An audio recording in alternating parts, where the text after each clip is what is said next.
Joining us for our Wednesday COVID-19 report, where we make an effort to provide information and data and also to provide hope for Tennesseans in the midst of this crisis. The work that we're doing must both defeat COVID-19 and instill confidence in Tennesseans that we will get through this by way of our efforts. I mentioned hope. You know, hope is a powerful tool in the midst of a crisis. And as many Tennesseans and many across the world celebrate Holy Week, I want to encourage Tennesseans to take hope. In fact, this evening at sundown, millions across the world will be celebrating the historic event of Passover, a day in history when a nation asked God to spare them of a plague, and that plague passed over. As many celebrate this week of hope, I encourage you to ask God to grant favor to the state of Tennessee, to our country, and to our neighbors across the world, and stay hopeful. Before we get started today, we've had a lot of questions regarding the self-employed in Tennessee and our efforts to make sure that they gain access to unemployment benefits during this COVID-19 crisis. The Department of Labor and Workforce Development is currently reprogramming jobs for TN.gov to accommodate the federal program, Pandemic Unemployment Assistance, or PUA, as you've heard about, and the new $600 weekly federal benefit. The department is working diligently to make these changes as quickly as possible so Tennesseans can start receiving both the state and the federal payment. If you're self-employed or an unemployed worker, and you have already submitted a claim, you don't need to reapply. All Tennesseans receiving unemployment or PUA will automatically receive the weekly $600 federal benefit in addition to their Tennessee unemployment benefit. Today we're going to talk about two primary things. We're going to highlight our work to gain qualified medical staff for our surge capacity efforts, and we're going to announce a partnership with HealthStream to train those healthcare workers. And we're also going to provide insight today into the deployment of the new Abbott ID Now test for rapid testing that so many of us have heard so much about. First, the numbers. We have 4,362 confirmed cases. We have lost 79 Tennesseans to date to COVID-19. And we have had 592 total recovered cases. As we build surge capacity, which we are doing right now, one of our most important components isn't just finding the sites to build additional capacity, and it isn't just netting additional personal protective equipment and other critical supplies. We have to have qualified healthcare workers to staff our surge capacity in the event that COVID-19 overtakes the load on our hospital. The cases overload our hospitals.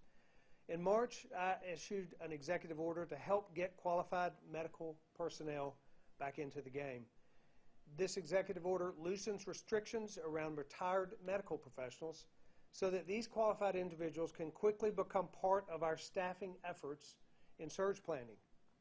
That executive order also temporarily suspended continuing education requirements for healthcare workers so that professionals can continue working through the pandemic. The Department of Health created an online sign-up for healthcare workers to register if they were willing to serve. We are encouraging, and have been and continue to encourage, retired and furloughed healthcare workers to sign up through this portal so that you can make the difference in our surge planning in the days ahead. The sign-up's available on the Tennessee Department of Health website, and so far over 800 healthcare personnel have engaged with us through that portal. As we encourage healthcare workers to join us in surge planning, our staff and our alternative care sites, we want to make sure these personnel have the skills that are needed to meet the demands, especially clinicians who are retired and considering rejoining our efforts in surge planning. Unified Command, our group set up to attack COVID-19, through our work with Launch Tennessee, has developed a public-private partnership with HealthStream. HealthStream is a publicly traded Tennessee-based company that provides education resources for 80% of the hospitals in this country. HealthStream has offered its learning platform, its COVID-19 training content, and HealthStream employee support free to the state of Tennessee to facilitate the launch of these alternative healthcare facilities and education for those who will man those for our surge planning. HealthStream has a tremendous reputation, and we believe that their generous offer to make training resources free to these professionals, to the volunteers, and to the returning healthcare workers that will be staffing the alternative healthcare facilities will ensure high-quality care is delivered to patients in Tennessee during the surge. This is another example of one of our great corporate citizens embracing the volunteer spirit and stepping up in a time of need. We are grateful to HealthStream for their contributions to our efforts to attack this virus. Bobby Frist, the CEO of HealthStream, will come up in a few minutes to discuss this partnership and what it means to our efforts to fight COVID-19 across Tennessee. Although COVID-19 has created tremendous disruption to every one of our everyday lives, we're seeing new innovations launch every day that are going to help us defeat this virus. At the end of March, Abbott announced the development of a new rapid COVID-19 test on the ID Now machine. These rapid point-of-care tests show a positive COVID-19 result in as little as 5 minutes and a negative result in about 13 minutes. The development and implementation of this technology will help states all across the country to test more people faster and to chip away at the testing backlog that's been such a problem. Yesterday, the CDC provided our state health lab with one ID Now machine and 120 initial tests. And we're actively working to get more tests and to maximize this technology after we try this initial round. Dr. Piercy will come up and provide more information about our use of the machine during her update. But in addition to the state lab getting access to rapid testing, private providers in Tennessee, again, are gaining access to this cutting-edge technology. With us today, I have Dr. Bruce Irwin, the CEO of American Family Care. American Family Care operates clinics across Middle Tennessee and is deploying the use of this Abbott ID Now at their clinics, and they have the capacity to test close to 4,000 Tennesseans. The aggressive efforts of the private sector once again have helped to make our state a leader in testing for COVID-19. We thank American Family Care as well for their work as we continue to rapidly scale testing in Tennessee. I want to ask Dr. Irwin with American Family Care to come up and share more information about the ID Now test. Dr. Irwin. Thank you, Governor. It's an honor to be here today. I have close ties to Nashville. My daughter's a Vanderbilt graduate. Dr. Ben Barlow is with me. He's our Chief Medical Officer. We're very grateful to Abbott Laboratory. We have a long-standing partnership with them. We were one of the first companies to buy their ID Now machines to do other tests. It's a multi-purpose test, and when they began to roll it out, since we have 236 offices in 24 states, they looked to us to help roll it out, and we were honored that they did so. We have offices throughout Middle Tennessee, and we also have 11 offices in East Tennessee and over in Memphis as well. So we'll be rolling this out throughout the state as more and more tests become available. We first rolled it out in New York and Long Island, and then in Massachusetts. And the third state that we're rolling this out is here in Tennessee. And again, we're very grateful to Abbott. They control what states get it. And we've been fighting mightily for the Southeast, and we're very fortunate that we're able to be able to bring it to all the people of Tennessee. I think Ben can describe how the machine works better than me because he's the guy that's rolled this out. And you know, to go from not having any tests, we did have the machines, thank goodness, but to go from not having any tests to be able to roll it out and be testing thousands of people is quite a logistics problem, and Ben has definitely helped to solve that. Ben, you want to explain the machine? Sure. So we started by thinking about the safety of the staff, the safety of our patients. So everything before you arrive into our clinic is done online. So your registration, your appointment, and then we text you prior to entering, and you text us back. So when you come in, we're all in PPE. We meet you at the door with a mask. We bring you back to our room, and what we do is we swab the patient. You do it in both nostrils. The machine has been warmed up. You go ahead and mix it in here, and then you take a cartridge and you move it up here to the testing platform. And so we'll get a positive within 5 minutes. Negatives take 13 minutes, but before the patient leaves, we can take care of the patient and know if they're positive or negative. And I've already, in coordination with the state, we talked about reporting in terms of positives and negatives, and we're in close communication with how we're going to do that going forward. This machine is an amazing game changer, because one of the difficulties that we've had in battling COVID-19 has been the first test that came out, there were some difficulties with it. And the test that we have now can take days to weeks to get back. So very often when we test someone, even if it's positive, by the time it gets back, they're already in the hospital or they're well. So this test, being able to do it point of care and to get tests instantly, literally is going to change the game in our fight against this pestilence. Thank you. We appreciate your efforts, and as you know, Tennessee has been a leader in testing across the country. We have aggressively pursued additional tests, and this is going to help us to continue our efforts to test, to identify those who are carrying the virus so that we can more quickly slow its spread across our state.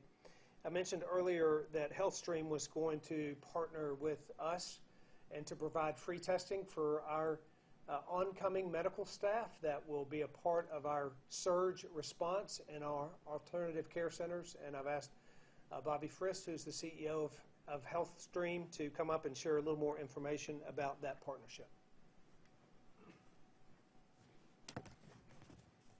Thank you, Governor Lee, Dr. Piercy, Ms. Dolan. The work that you're doing to add additional surge capacity to our already burdened healthcare system is visionary and important to be ready. Let's hope that we don't need it, but I'm so glad to know that you're all working so hard to get it ready. And you're putting Tennesseans in the best possible position relative to the fight we're in with coronavirus, so I thank you for that. HealthStream is here today to engage in a public-private partnership, which we're all familiar with here in Tennessee. We always step up and volunteer our services every time we get a chance. And we're here today to solve the particular challenge of onboarding these healthcare workers that are coming from maybe a retired situation back into the workforce. Many of them, they need quick, concise training to be ready and be onboarded into these temporary alternative healthcare facilities. At HealthStream, we have a long history of training and developing the healthcare workforce. We've delivered tens of millions of online courses to healthcare workers across the United States. We're pleased to offer free training and orientation resources to healthcare workers that will be staffing these alternative healthcare facilities. HealthStream has offered, as Governor Lee said, its learning platform, relevant courses on the COVID virus, infection control, and other vital clinical skills training necessary to bring these people up to speed rapidly. HealthStream, I want to thank Dr. Piercy, particularly for your outreach to the private sector, because I think the public-private partnerships are what can make a huge difference in our preparedness for this virus. One thing that I've been encouraged to do today is since Governor Lee has pioneered this public-private partnership model, is to take this model and extend it out to the rest of the country. So the interesting thing today is that HealthStream is in a position through our pilot program with the state of Tennessee to extend this program out to all other 49 states that may need it to prepare for surge training. So you can contact me if you're a governor or a director of public health or a commissioner. Contact me directly at robert.frist@healthstream.com, and we'll put a team on it and figure out how to provision these services to you when you do your surge planning. In times like this, we see why Tennessee is known as the volunteer state. For some, fighting COVID means sheltering at home. For healthcare professionals, it means taking a risk, taking care of the patients that are directly affected. For others, like the 900 employees of HealthStream, it means finding creative ways to support those that are on the front lines of battling this coronavirus. I'm proud of their work. As we say at HealthStream, keep streaming good. It's making a difference. I'm sure that all Tennesseans, along with those in government service and those running companies, are fighting to crush the coronavirus. Thank you, and let's do this. Thank you. Thank you, sir. Thank both of these companies for their efforts.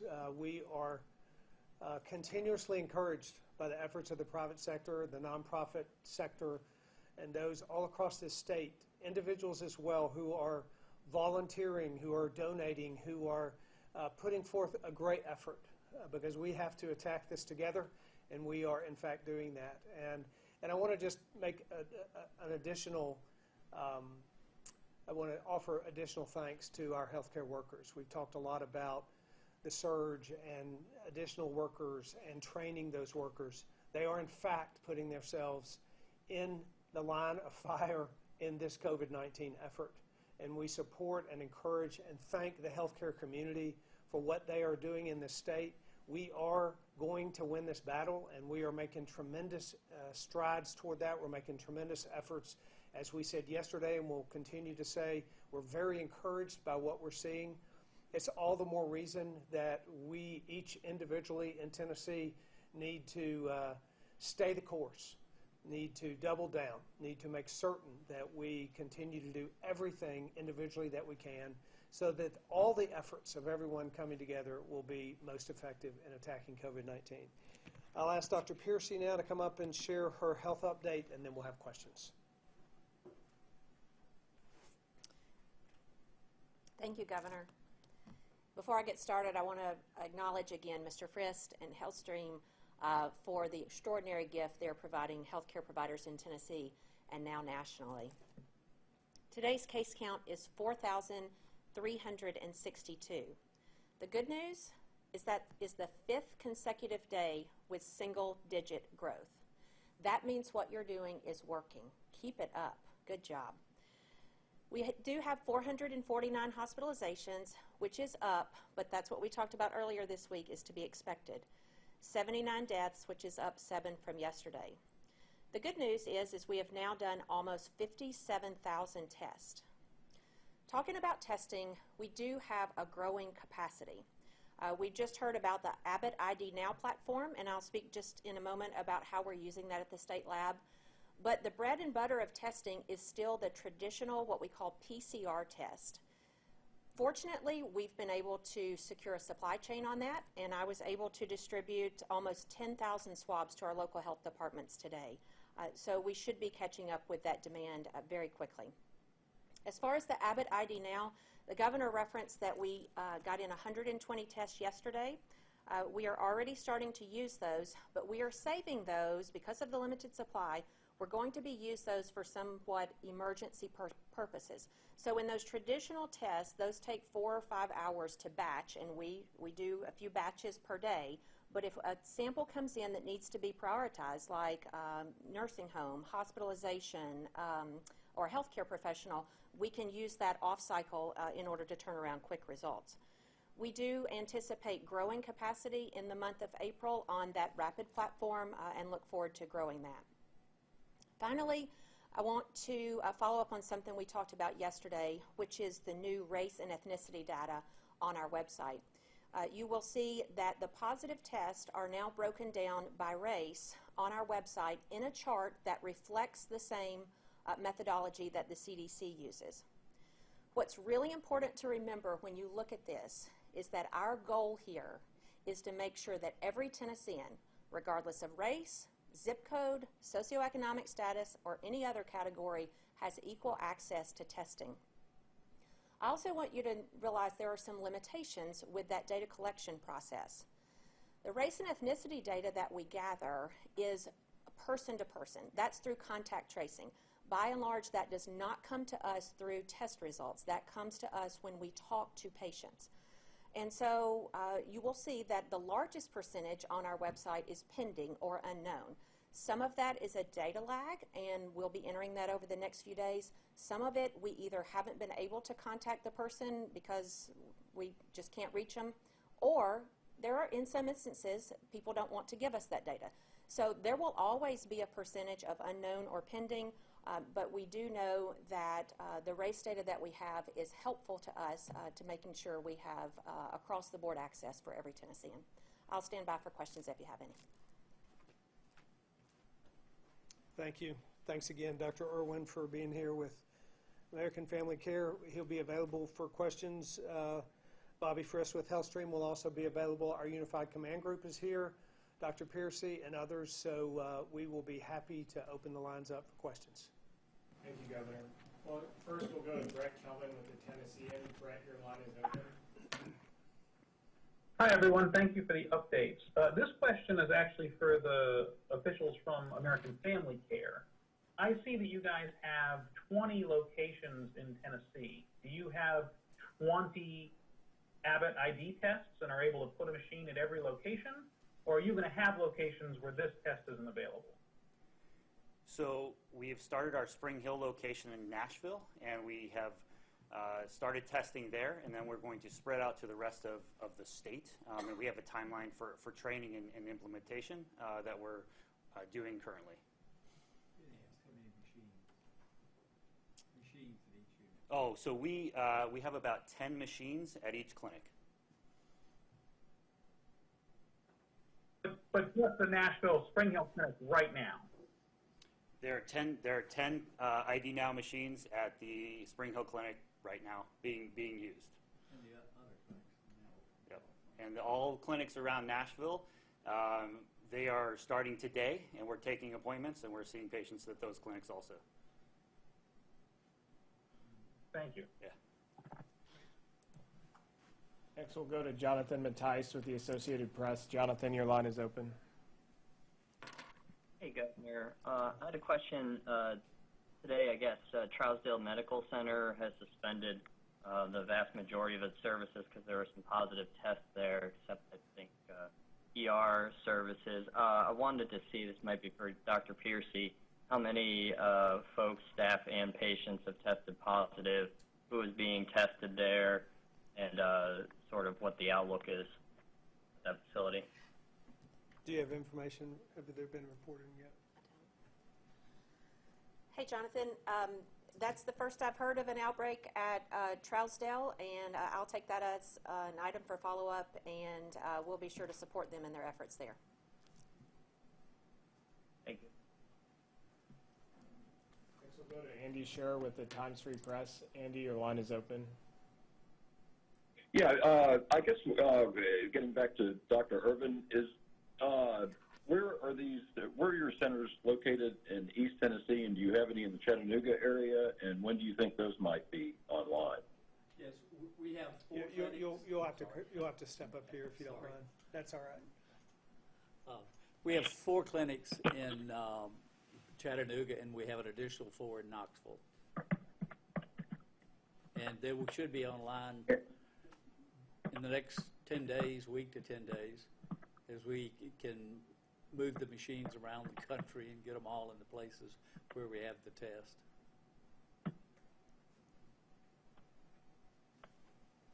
All right, thank you. Thank you. Next, we'll go to Sergio Martinez Beltran with Nashville Public Radio. Sergio, your line is open. Thank you, Gilliam, and good afternoon, Governor. Thanks for answering our questions today. Commissioner Piercy said that the goal of the state is to make sure that every person in Tennessee has equal access to testing. That's why you're getting this data on race and ethnicity. But exactly how are you going to ensure that everyone will have access to testing? Well, I'll let Dr. Piercy add to what I say, but what we are making efforts in every community through health providers with our departments of public health that are available in every single county, through communicating, through efforts like these daily press conferences to remind people that testing is very important. It's a key component of addressing COVID-19. So in regions, particularly in some of our urban centers, we have made certain that we're reaching out to nonprofit providers in those communities. I had a call yesterday with pastors and encouraged 400 or so pastors around the country, around the state, encourage them to make sure that they communicate with all of their parishioners, all of the members of their churches, that how important it is that they follow guidelines, that they pursue testing when necessary. We're trying to get the word out that testing is important for every single Tennessean, no matter where you live, no matter what zip code you're in, no matter what your status is. So our efforts at pursuing this have been very important, and this data will give us some insight into whether or not we are proportionately testing folks in every demographic. Hey, Sergio, I appreciate that question because it allows me the opportunity to brag on the great efforts going on across Tennessee, both in the public sector and in the private sector. You'll notice over the last few days, we have added 4,000, 5,000. Yesterday was 5,500 tests on a daily basis to the denominator. That's remarkable. I'll be honest, I don't know how that compares exactly with other states, but I know we are one of the leaders. Likewise, we have spent nearly all day today talking about how we can take our testing to the next level. And so I think you will see over the coming days and weeks, we will not only continue to lead, but we will be one of the preeminent testing states for every Tennessean in absolutely every category because it's that important. Just to follow up, does this mean maybe spending more money in specific areas where you see more people testing positive? Oh yeah, we're increasing our efforts, which means that we're doing additional spending and getting those tests available to every area in the state. This is a part of what's most important. Therefore, our resources, including financial resources, are being spent on expanding testing. And again, we're reaching out to communities that we want to make sure we're penetrating with testing, and we're finding those members of that community that can speak directly into those communities, whether it's rural or urban or suburban, to make sure that folks all across this state understand how important it is that if they qualify and if they present and if they need to have a test, that we can make it easily available for them. I'm pleased to say that no one's being turned down for testing that qualify in our state right now, and we want to continue to make that even more available. Thank you. Next, we'll go to Jordan Ferguson with WTVC. Jordan, your line is open. Hey, Governor. Thank you for taking questions. So I have a question for the people with Abbott. Today, Hamilton County Mayor announced that they were on track to receive testing for the rapid test, but they've now been pushed back to May. Do you know why it was sent to another place? They said it was sent to the testing was sent to another place. Do you know why and when other counties are expected to receive those tests? Okay, so let me just be clear.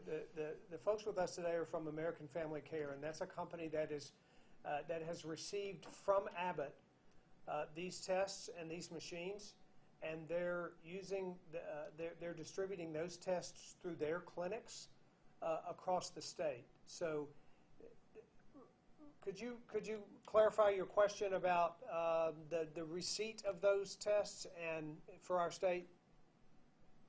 Yeah, Hamilton County Mayor says that Abbott, they were expected to receive the test this month, but it's since been pushed back. They won't receive it till May. The hospitals won't, not American Family Care, the hospitals. Well, I can answer that partly, this Dr. Irwin, based on what I've been told in our communications with Abbott, and we talk to Abbott several times a day. The limiting factor is, or has been, the machines, because unless you had the machines in place, you would not have the technology to do the test. And they're limited at how fast they can manufacture those machines. And then on top of that, they had to develop a different technology to be able to perform the test. So they prioritize, they want to get the test out as rapidly as they can throughout the entire country. So they prioritized, of course, getting the test to the companies that already have the machine, which, as I said earlier, we had bought several thousand of the machines a year or two ago to run other tests on. So it's going to be, and they have a formula where they're prioritizing areas of the country. I do not know their formula. They won't tell it to me, but it's, I do know that we got tests for Long Island in New York, and we have tests for Massachusetts, and they've given us the tests for Tennessee. And our home office is in Alabama, and we haven't even gotten any tests yet. I'll add something to that. I was on a call today with the National Governors Association, governors from all across the country, and we were discussing this Abbott machine and the tests. And the federal government allocated machines from Abbott. There's just a limited supply of these machines. They have been ramping up their manufacturing process, and they are making the machines as fast as possible, but there's a limited supply of them right now. So they're being allocated to individual states, particularly the states that have the greatest, that are real hotspots in this country, are receiving more of those machines because they need them more. So I know that there's a distribution of these all across the country. Every governor was talking about the allocations that individual states are receiving. And so we're fortunate that in our state we have access to more tests than most states do, because most of them are just receiving the initial allocation from the federal government. But that's the limiting factor. This company has just begun manufacturing these machines on large scale because of this COVID-19 pandemic, and there's a limit to the extent to which they can manufacture them, but they're getting them out. My understanding is they're getting them out as fast as they can get them made. Thank you. Next, we'll go to Phil Williams with News Channel 5. Phil, your line is open. Good afternoon, Governor. I just have a clarification that I'm looking for on a couple of issues. First of all, on Monday, Dr. Piercy said that what we are doing is working, and, quote, this is not a time to let up on those efforts. Yet you were asked if you would continue the stay-at-home order when it expires in less than a week now, and you said you were not looking to extend that right now. Can you provide some clarification? If it's working, why are you not looking to extend it, especially since the peak is well over a week away? Yeah. So I said that I had not made a decision about whether or not to extend that, and we won't make that decision until we see the specific data. As you know, data changes every day, and we watch it every day. And we have, over the last 3 weeks, made decisions based on that changing data. So as of now, the date for that order is next Tuesday night at midnight, and we will watch the data. And it is, in fact, seems and appears to be working. That's really good news, that what we have done, and it's not just this order, but the steps that we have taken from the very beginning, including testing, our acquisition of PPE, the initial order that closed bars and restaurants, the previous orders in the major cities, all of those efforts have had a profound effect on the movement of Tennesseans, but also on the slowing the spread of this virus. And that really is the goal, is to flatten the curve. We know we can't stop this virus, but we can slow it down to the point that we have adequate capacity in our healthcare system. That is something that we look at daily as well, and we're making real strong efforts to make sure that we have that capacity. We talked a little bit about that today with healthcare workers. So it is working, and we are very encouraged about that, and we will continue to watch that as we make decisions about extending or not extending, about how to make new decisions based on the information that will come. And just one other follow-up. The models, as you noted, look more promising as far as hospital capacity. In what ways are those new models affecting your surge planning, such as the number of contingency beds? Yep. We are planning for surge planning. For example, what we're doing is trying to provide for flexibility. So we have the Corps of Engineers assessing sites, and they're looking at sites that we can fully build out, partially build out, sites that we can build out in a very short period of time, some that will be available for us for a longer period of time, because we know that even if we have a surge in the next week or two, that this virus is not going to disappear until there is a vaccine for it. And so we also have to think about the future and about what life is like in Tennessee in the weeks and months ahead, and planning for the kinds of infections that might be there, even though there's not a surge. So all of those all of that has played into our calculations on how much hospital bed excess capacity to create or to provide.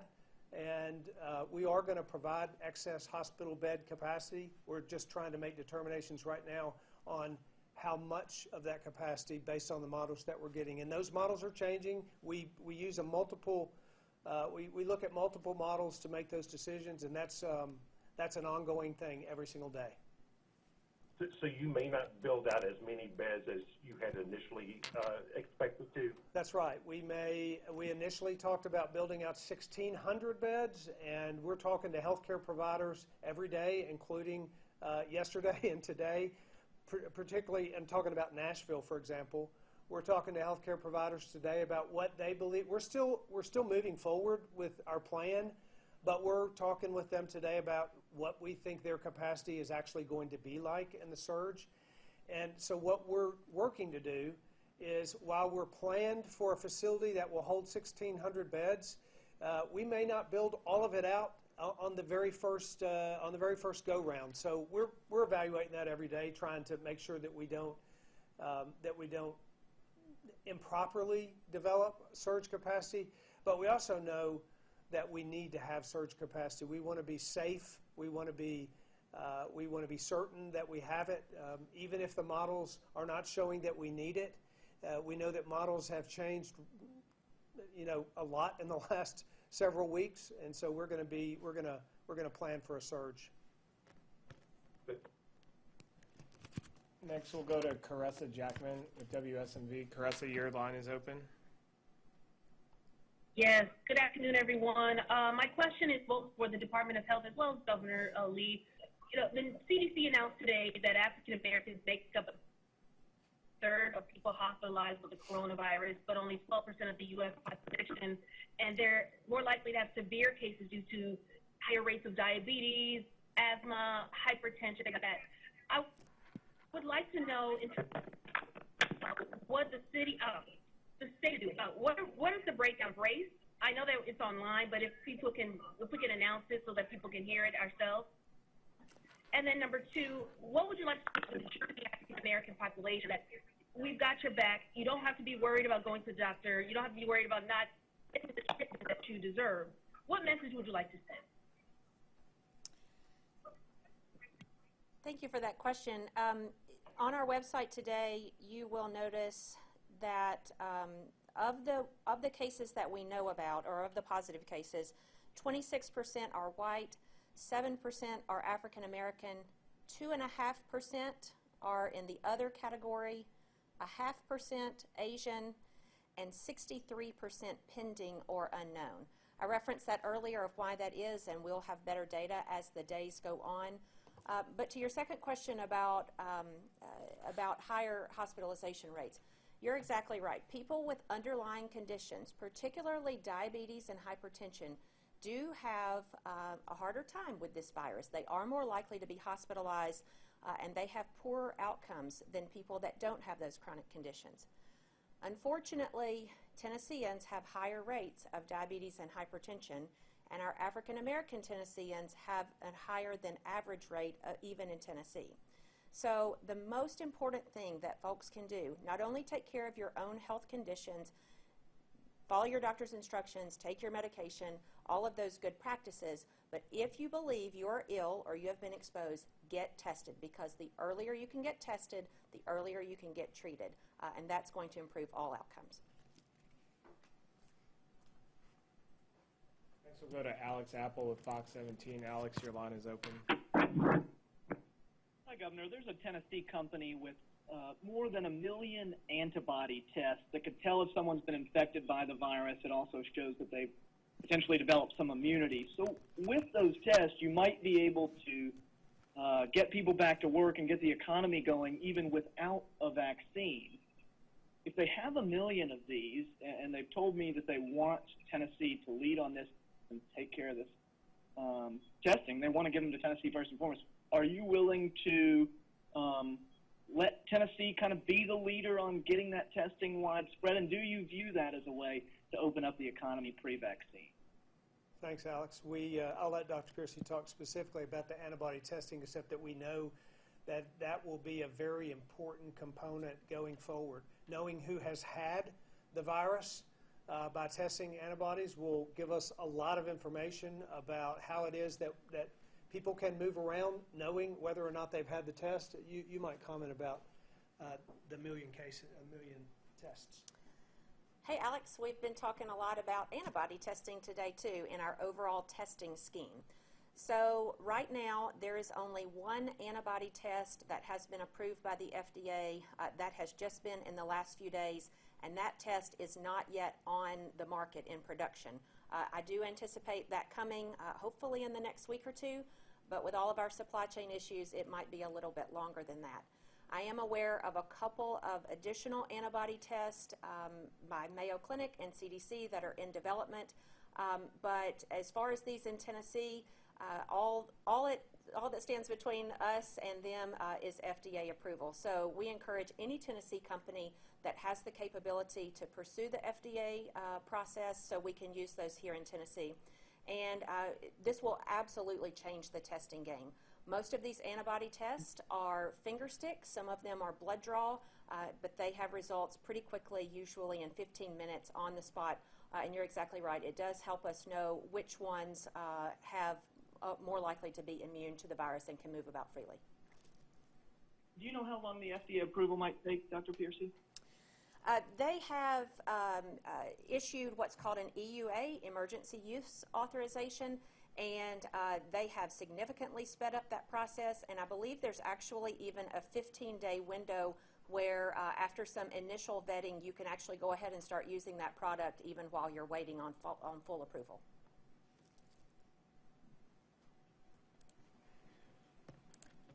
That's all the time we have for questions today, Governor. If you would like to make a closing statement. Yeah. Thank you for being here today. Thank you for allowing us to give you more information. We hope that's been helpful to you. We will continue to provide data, information, to continue to communicate with you about the efforts that we're making.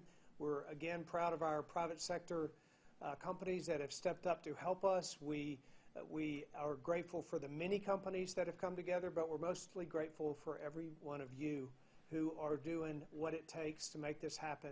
We are encouraged. We do have great hope about the outcomes in our state, and it's happening because of your individual efforts to do what you can to help your neighbors, to help the elderly and the vulnerable populations, to help get the word out that people need to be tested, and to do your part to stay apart. Thank you very much.